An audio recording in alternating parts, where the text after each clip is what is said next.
दोस्तों, कहानी अब एक ऐसे मोड़ पर पहुंच चुकी है जहां हर रिश्ता एक नई परीक्षा से गुजरने वाला है। आने वाले एपिसोड 355 की शुरुआत एक ऐसे दृश्य से हो सकती है जिसकी किसी ने भी कल्पना नहीं की होगी। ईशा के मन में अब एक ही सवाल है कि आखिर सूरज ने अपनी पुरानी जिंदगी क्यों छोड़ दी और वह किन हालात में इस मुकाम तक पहुंचा। दूसरी तरफ सूरज जानता है कि अगर उसने आज सच बता दिया तो सिर्फ उसका नहीं बल्कि पूरे परिवार का भविष्य बदल जाएगा। इसलिए वह बार बार ईशा को सच्चाई जानने से रोकने की कोशिश करता है। लेकिन ईशा अब पीछे हटने वालों में से नहीं है। वह फैसला कर चुकी है कि चाहे कुछ भी हो जाए, वह हर रात से पर्दा उठाकर रहेगी। इसी बीच घर के बाहर एक अनजान गाड़ी आकर रुकती है। उसमें से एक रहस्यमय आदमी उतरता है जिसके चेहरे पर गुस्सा साफ दिखाई देता है। उसके हाथ में एक पुरानी फाइल होती है। वह दावा करता है कि इस फाइल में ऐसे सबूत मौजूद हैं जो सूरज की पूरी जिंदगी बदल सकते हैं। यह बात सुनते ही परिवार के सभी लोग हैरान रह जाते हैं। ताई माँ उस आदमी को अंदर आने से रोकने की कोशिश करती है, लेकिन वह साफ कह देता है कि आज सच छुप नहीं पाएगा। दूसरी तरफ सूरज उस फाइल को देखते ही घबरा जाता है।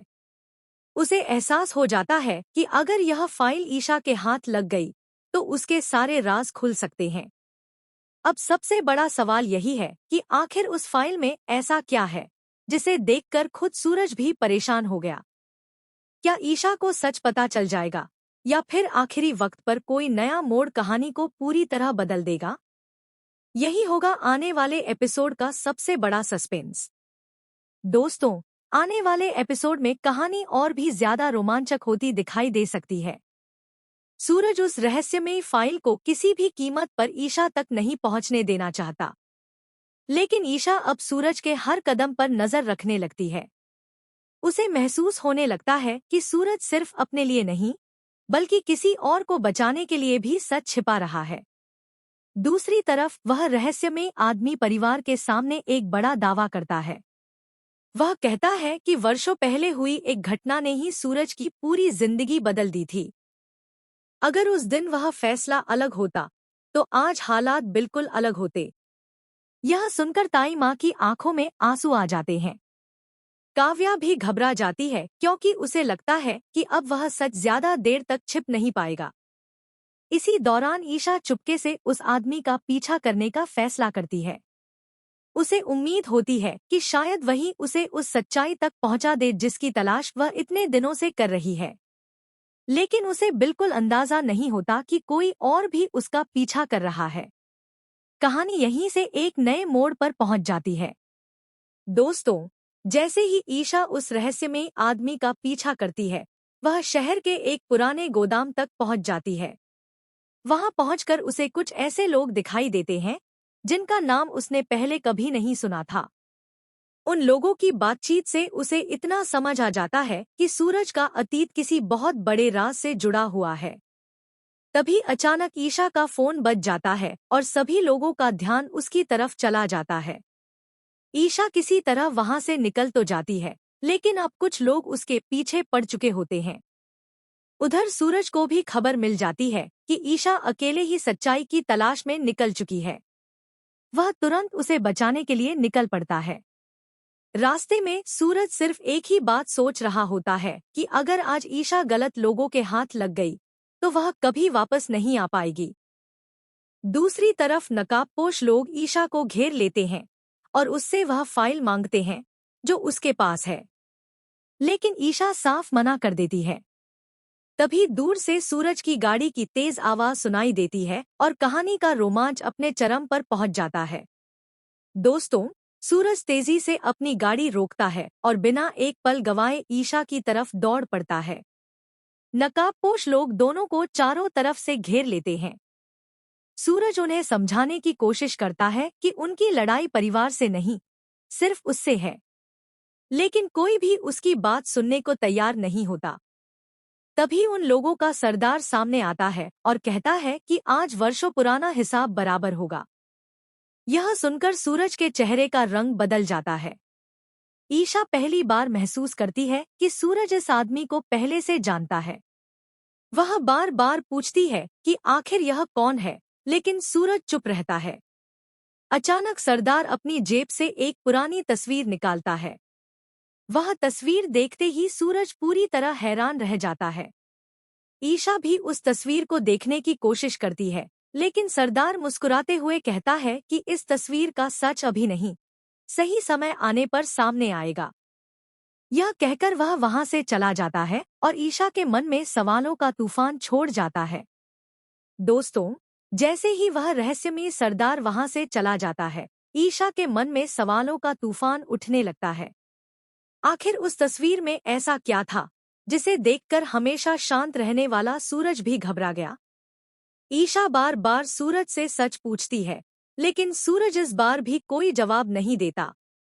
वह सिर्फ इतना कहता है कि अभी सही समय नहीं आया है। लेकिन ईशा अब फैसला कर चुकी होती है कि वह हर हाल में उस तस्वीर और उस रहस्यमयी आदमी का सच पता लगाकर रहेगी। उधर दूसरी तरफ वही नकाबपोश सरदार अपने अड्डे पर पहुंचता है। उसके साथ मौजूद लोग उससे पूछते हैं कि उसने सूरज और उसके परिवार को खत्म करने का मौका क्यों छोड़ दिया। सरदार हल्की सी मुस्कान के साथ कहता है, अभी नहीं, अभी खेल शुरू हुआ है। असली वार तब होगा जब सूरज खुद अपने सबसे करीबियों पर शक करने लगेगा। यह सुनकर उसके सभी साथी हैरान रह जाते हैं। तभी सरदार एक पुरानी डायरी निकालता है और उसमें रखी कुछ तस्वीरों को देखने लगता है। उन तस्वीरों में सूरज, ईशा और परिवार के कुछ पुराने लोग दिखाई देते हैं। सरदार कहता है कि इन तस्वीरों में ही वह राज छिपा है, जो आने वाले दिनों में पूरे परिवार को एक दूसरे के खिलाफ खड़ा कर देगा। इधर घर में ताई माँ लगातार बेचैन रहती हैं। उन्हें ऐसा महसूस होने लगता है कि कोई बहुत बड़ा तूफान आने वाला है। वह सूरज को अपने पास बुलाकर कहती हैं, बेटा, जितना सच छिपाओगे उतनी ही बड़ी मुश्किलें बढ़ती जाएंगी। कभी कभी देर से बोला गया सच भी रिश्तों को हमेशा के लिए तोड़ देता है। ताई माँ की बातें सुनकर सूरज कुछ पल के लिए भावुक हो जाता है। उसे एहसास होता है कि अब शायद सच ज्यादा दिनों तक छिप नहीं पाएगा। लेकिन तभी अचानक सूरज के फोन पर एक अनजान नंबर से कॉल आती है।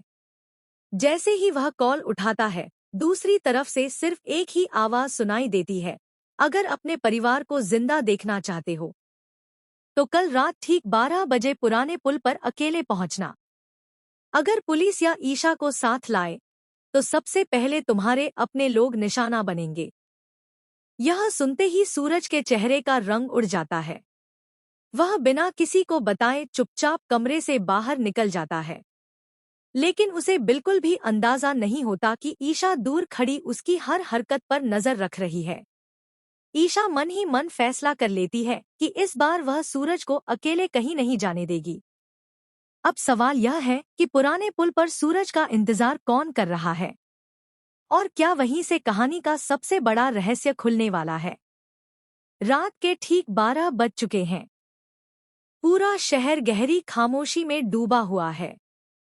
सूरज अकेले ही पुराने पुल की तरफ बढ़ रहा है। उसके चेहरे पर चिंता साफ दिखाई दे रही है, क्योंकि उसे पता है कि आज होने वाली मुलाकात उसकी जिंदगी का सबसे बड़ा फैसला साबित हो सकती है। दूसरी तरफ ईशा चुपचाप अपनी गाड़ी से उसका पीछा कर रही है।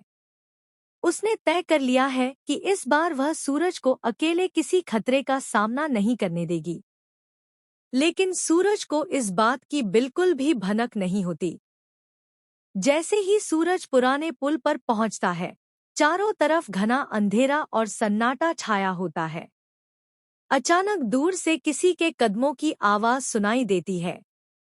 कुछ ही सेकंड बाद वही रहस्यमयी सरदार अपने आदमियों के साथ सामने आ जाता है। उसके चेहरे पर अजीब सी मुस्कान होती है। वह धीरे धीरे सूरज के करीब आता है और कहता है, मुझे पता था कि तुम अपने परिवार के लिए जरूर आओगे। यही तुम्हारी सबसे बड़ी कमजोरी है। सूरज गुस्से में जवाब देता है, जो कहना है साफ साफ कहो। मेरे परिवार को इस खेल से दूर रखो। सरदार जोर से हंसता है और अपनी जेब से एक छोटा सा पेन ड्राइव निकालता है। वह कहता है, इसमें वह रिकॉर्डिंग है जिसे देखकर तुम्हारी दुनिया हमेशा के लिए बदल जाएगी। अगर यह रिकॉर्डिंग ईशा के हाथ लग गई तो वह कभी तुम पर भरोसा नहीं करेगी। यह सुनते ही सूरज का चेहरा उतर जाता है। उधर पुल से कुछ दूरी पर खड़ी ईशा यह सब देख रही होती है। उसे कुछ समझ नहीं आ रहा कि आखिर उस पेन ड्राइव में ऐसा क्या है। वह धीरे धीरे आगे बढ़ने लगती है, लेकिन तभी उसका पैर एक पत्थर से टकरा जाता है। आवाज सुनते ही सरदार के आदमी सतर्क हो जाते हैं।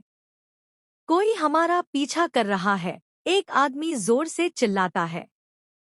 अगले ही पल गोलियों की आवाज गूंज उठती है। चारों तरफ अफरा तफरी मच जाती है। सूरज तुरंत ईशा की तरफ दौड़ता है और उसे बचाने की कोशिश करता है। दोनों किसी तरह पुल के नीचे छिप जाते हैं। ईशा हैरानी से सूरज की तरफ देखती है और कहती है, अब और नहीं, आज मुझे पूरा सच जानना ही होगा। सूरज कुछ पल तक खामोश रहता है। फिर वह गहरी सांस लेकर कहता है, अगर आज मैंने सच बता दिया तो हमारी जिंदगी पहले जैसी कभी नहीं रहेगी। लेकिन तभी पुल के ऊपर से वही रहस्यमयी सरदार जोर से चिल्लाता है, सच बताने का समय अब खत्म हो चुका है, क्योंकि अगला वार तुम्हारे परिवार पर होगा। यह सुनते ही सूरज और ईशा दोनों एक दूसरे की तरफ देखते हैं। अब उनके सामने सिर्फ एक ही रास्ता है, अपने परिवार को बचाना। लेकिन क्या वे समय रहते घर पहुंच पाएंगे, या दुश्मन इस बार अपना सबसे बड़ा हमला करने वाला है? दोस्तों, जैसे ही रहस्यमयी सरदार की धमकी सूरज और ईशा के कानों तक पहुंचती है, दोनों बिना एक पल गंवाए घर की तरफ निकल पड़ते हैं। रास्ते भर ईशा के मन में एक ही सवाल घूमता रहता है, आखिर ऐसा कौन है जो सूरज से इतनी नफरत करता है कि पूरे परिवार को नुकसान पहुंचाने पर उतर आया है। दूसरी तरफ सूरज लगातार अपने आदमियों को फोन करके घर की सुरक्षा बढ़ाने का आदेश देता है, लेकिन बार बार फोन करने के बावजूद किसी का जवाब नहीं मिलता। अब सूरज की बेचैनी और भी बढ़ जाती है। उसे महसूस होने लगता है कि कहीं बहुत देर तो नहीं हो गई। कुछ ही देर बाद दोनों घर पहुंचते हैं, लेकिन घर का मुख्य दरवाजा खुला देखकर उनके पैरों तले जमीन खिसक जाती है। अंदर पूरा घर बिखरा हुआ होता है। सामान इधर उधर फैला पड़ा है, कुर्सियां टूटी हुई हैं और हर तरफ सन्नाटा पसरा हुआ है। ईशा घबराकर ताई माँ और काव्या को आवाज देती है, लेकिन कोई जवाब नहीं मिलता। तभी अचानक ऊपर वाले कमरे से किसी के रोने की आवाज सुनाई देती है। दोनों तेजी से सीढ़ियां चढ़कर ऊपर पहुंचते हैं। कमरे का दरवाजा खुलते ही वे देखते हैं कि ताई माँ कुर्सी पर बैठी हैं और काव्या उन्हें संभालने की कोशिश कर रही है। ताई माँ कांपती हुई आवाज में कहती है, वो लोग आए थे, वे किसी को ढूंढ रहे थे और जाते जाते यह चिट्ठी छोड़ गए। सूरज तुरंत वह चिट्ठी उठाकर पढ़ता है। उसमें लिखा होता है, अगर अपने अतीत का सच दुनिया से छुपाना चाहते हो तो कल रात पुरानी फैक्ट्री में अकेले आना। अगर पुलिस या ईशा को साथ लाए तो अगली बार हम सिर्फ धमकी नहीं देंगे। यह पढ़ते ही ईशा गुस्से में कहती है, अब बहुत हो गया, मैं भी तुम्हारे साथ चलूंगी। लेकिन सूरज साफ मना कर देता है। वह कहता है, यही लोग चाहते हैं कि तुम भी इस जाल में फंस जाओ। ईशा जवाब देती है, अगर तुम्हारी लड़ाई अब मेरी जिंदगी से जुड़ चुकी है तो मैं पीछे नहीं हटूंगी। उसी समय काव्या धीरे धीरे आगे आती है। उसकी आंखों में आंसू होते हैं। वह कांपती हुई आवाज में कहती है, शायद अब वह सच बताने का समय आ गया है जिसे हम इतने सालों से छुपाते आ रहे हैं। इतना सुनते ही पूरे कमरे में सन्नाटा छा जाता है। सूरज तुरंत काव्या की तरफ मुड़ता है और कहता है, नहीं, अभी नहीं। लेकिन काव्या इस बार रुकने वाली नहीं होती। वह अलमारी से एक पुराना डिब्बा निकालती है और उसे ईशा के सामने रख देती है। ईशा कांपते हाथों से उस डिब्बे का ढक्कन खोलती है और अंदर रखी पहली चीज को देखते ही उसके चेहरे का रंग उड़ जाता है। उसकी आंखें हैरानी से फैल जाती हैं और उसके मुंह से सिर्फ एक ही शब्द निकलता है, यह कैसे हो सकता है? आखिर उस डिब्बे में ऐसा क्या था? और क्या यही वह राज है जो सूरज इतने सालों से छुपा रहा था? दोस्तों, जैसे ही ईशा उस पुराने डिब्बे को खोलती है, पूरे कमरे में खामोशी छा जाती है। उसकी नज़र सबसे पहले एक पुरानी तस्वीर पर पड़ती है।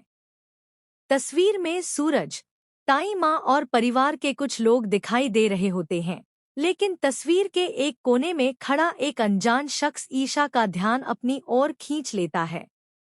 ईशा हैरानी से पूछती है, यह आदमी कौन है? और इसकी तस्वीर हमारे परिवार के साथ कैसे है? इतना सुनते ही काव्या की आंखों से आंसू बहने लगते हैं। वह धीमी आवाज में कहती है, यही वह इंसान है जिसकी वजह से हमारी जिंदगी हमेशा के लिए बदल गई थी। ताई माँ भी सिर झुका लेती है, लेकिन सूरज तुरंत बीच में बोल पड़ता है, बस इससे आगे कोई कुछ नहीं बताएगा। ईशा गुस्से में कहती है, अब कोई मुझे नहीं रोकेगा। मैं इतने दिनों से झूठ सुनती आई हूँ, आज पूरा सच जानकर ही रहूंगी। तभी काव्या उस डिब्बे से एक और पुराना लिफाफा निकालती है। लिफाफे पर सिर्फ एक ही नाम लिखा होता है, सिर्फ ईशा के लिए। ईशा कांपते हाथों से लिफाफा खोलती है। अंदर एक पुराना खत और एक चाबी रखी होती है। खत में लिखा होता है, अगर यह खत तुम्हारे हाथ तक पहुंच गया है तो समझ लेना कि अब सच छुपाना नामुमकिन हो चुका है। जिस सच की तलाश तुम कर रही हो वह पुरानी फैक्ट्री के तहखाने में बंद है। लेकिन सावधान, वहां पहुंचने वाला हर इंसान वापस नहीं लौटता। यह पढ़ते ही पूरे परिवार के चेहरे का रंग उड़ जाता है। सूरज तुरंत वह खत ईशा के हाथ से लेने की कोशिश करता है, लेकिन ईशा पीछे हट जाती है। वह दृढ़ आवाज में कहती है, अब मैं किसी की बात नहीं मानूंगी। चाहे मेरी जान ही क्यों न चली जाए, मैं उस तहखाने तक जरूर जाऊंगी। उसी समय बाहर जोरदार बिजली कड़कती है और तेज बारिश शुरू हो जाती है। तभी सूरज के फोन पर एक वीडियो कॉल आती है। जैसे ही वह कॉल उठाता है, स्क्रीन पर वही रहस्यमयी सरदार दिखाई देता है। वह मुस्कुराते हुए कहता है, सूरज, तुम सच छुपाते छुपाते थक गए हो। अब खेल का आखिरी दौर शुरू होने वाला है। अगर हिम्मत है तो आज रात पुरानी फैक्ट्री पहुंच जाना। वहीं तय होगा कि सच जीतेगा या तुम्हारा अतीत। कॉल अचानक कट जाती है। कमरे में फिर से सन्नाटा छा जाता है। सूरज समझ जाता है कि अब टकराव टालना नामुमकिन है। दूसरी तरफ ईशा अपने हाथ में वह चाबी कसकर पकड़ लेती है और मन ही मन फैसला कर लेती है कि चाहे कुछ भी हो जाए, आज रात वह उस तहखाने का राज जरूर खोलेगी। लेकिन किसी को भी अंदाजा नहीं होता कि फैक्ट्री के अंदर सिर्फ सच ही नहीं, बल्कि एक ऐसा जाल उनका इंतजार कर रहा है जिससे बच निकलना लगभग नामुमकिन होगा। दोस्तों, आखिर वह रात आ ही जाती है जिसका इंतजार हर कोई कर रहा था। तेज बारिश के बीच सूरज और ईशा पुरानी फैक्ट्री के बाहर पहुंचते हैं। चारों तरफ सन्नाटा पसरा हुआ है। फैक्ट्री का टूटा हुआ दरवाजा हवा के साथ अपने आप खुलने लगता है। अंदर सिर्फ अंधेरा ही अंधेरा दिखाई देता है। लेकिन ईशा बिना डरे आगे बढ़ जाती है। उसके हाथ में वही पुरानी चाबी होती है जो उसे उस खत के साथ मिली थी। सूरज उसे रोकते हुए कहता है, ईशा, एक बार फिर सोच लो। हो सकता है यह दुश्मनों का जाल हो। लेकिन ईशा दृढ़ आवाज में जवाब देती है, अगर आज मैं पीछे हट गई तो शायद यह सच हमेशा के लिए दफन हो जाएगा। अब मैं रुकने वाली नहीं हूँ। दोनों धीरे धीरे फैक्ट्री के तहखाने की तरफ बढ़ते हैं। तभी अचानक चारों तरफ तेज रोशनी जल उठती है। सामने वही रहस्यमय सरदार अपने आदमियों के साथ खड़ा दिखाई देता है। वह जोर जोर से हंसते हुए कहता है, आखिर तुम दोनों आ ही गए। अब खेल खत्म होगा और सच्चाई सबके सामने आएगी।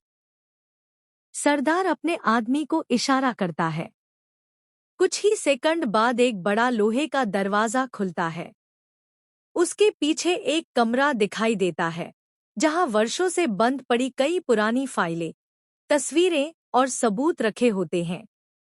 ईशा जैसे ही अंदर कदम रखती है, उसकी नज़र एक ऐसी फाइल पर पड़ती है जिस पर सूरज का नाम लिखा होता है। वह फाइल उठाने ही वाली होती है कि अचानक सरदार जोर से चिल्लाता है, रुको। सच जानने की कीमत बहुत बड़ी होती है। लेकिन ईशा इस बार किसी की बात नहीं सुनती। वह फाइल खोल देती है। अंदर मौजूद दस्तावेज देखकर उसके चेहरे का रंग उड़ जाता है। वह हैरानी से सूरज की तरफ देखती है। कुछ पल के लिए पूरे कमरे में सन्नाटा छा जाता है। सूरज धीरे से अपनी आंखें बंद कर लेता है, जैसे उसे पहले से पता था कि यह पल एक दिन जरूर आएगा। उसी समय बाहर से पुलिस की सायरन की आवाज गूंजने लगती है। सरदार गुस्से में अपने आदमियों को हमला करने का आदेश देता है। चारों तरफ भगदड़ मच जाती है। सूरज ईशा को सुरक्षित बाहर निकालने की कोशिश करता है, जबकि ईशा उस फाइल को अपने सीने से लगाए रखती है। अचानक फैक्ट्री के अंदर जोरदार धमाका होता है। पूरा तहखाना हिलने लगता है। दीवारों से मलबा गिरने लगता है। धुएं के बीच सूरज जोर से चिल्लाता है, ईशा, भागो। लेकिन धुआं इतना बढ़ जाता है कि दोनों एक दूसरे से बिछड़ जाते हैं। आखिरी बार ईशा सिर्फ इतना देख पाती है कि सूरज मलबे के बीच कहीं गायब हो चुका है। दोस्तों, क्या सूरज जिंदा है? क्या ईशा उस फाइल का पूरा सच दुनिया के सामने ला पाएगी? और क्या रहस्यमय सरदार का असली मकसद अब सामने आएगा? इन सभी सवालों के जवाब कहानी के अगले बड़े ट्विस्ट में मिल सकते हैं।